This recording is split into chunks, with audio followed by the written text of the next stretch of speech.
We've all heard it before. If it ain't broke, don't fix it. While this adage may work for some things in life, when it comes to shock maintenance, it's terrible advice. Here's why.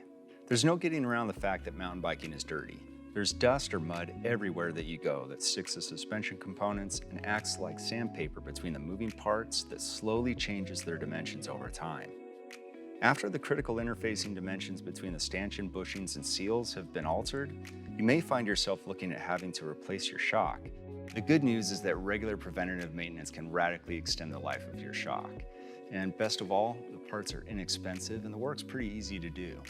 The number one thing you can do to keep your shock working properly is to follow the manufacturer's instructions to wipe off the stanchion and dust wiper after every ride.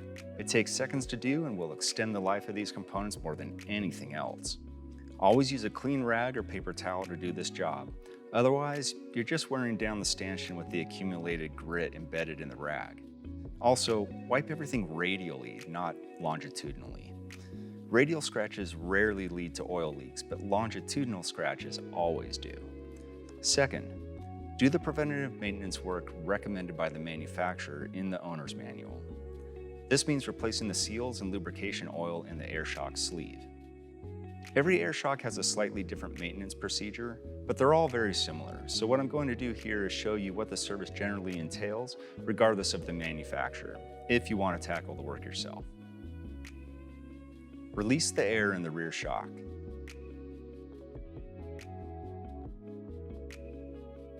And then remove the valve core.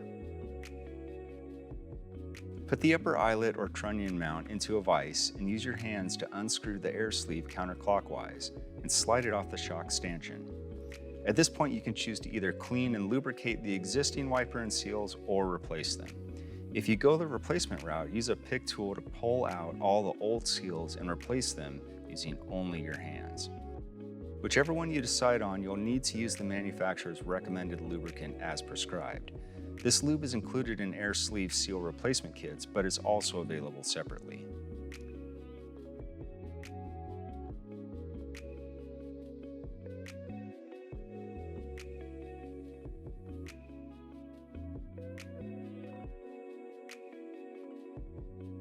Then just slide the sleeve back on, thread it into the shock body, and tighten it by hand. Install the valve core and put the shock back on the bike. Then pump up the spring.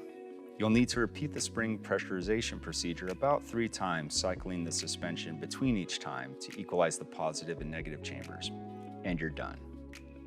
Although I bashed an old saying at the start of this video, there's another old saying that I think does apply here. That is, an ounce of prevention is worth a pound of cure.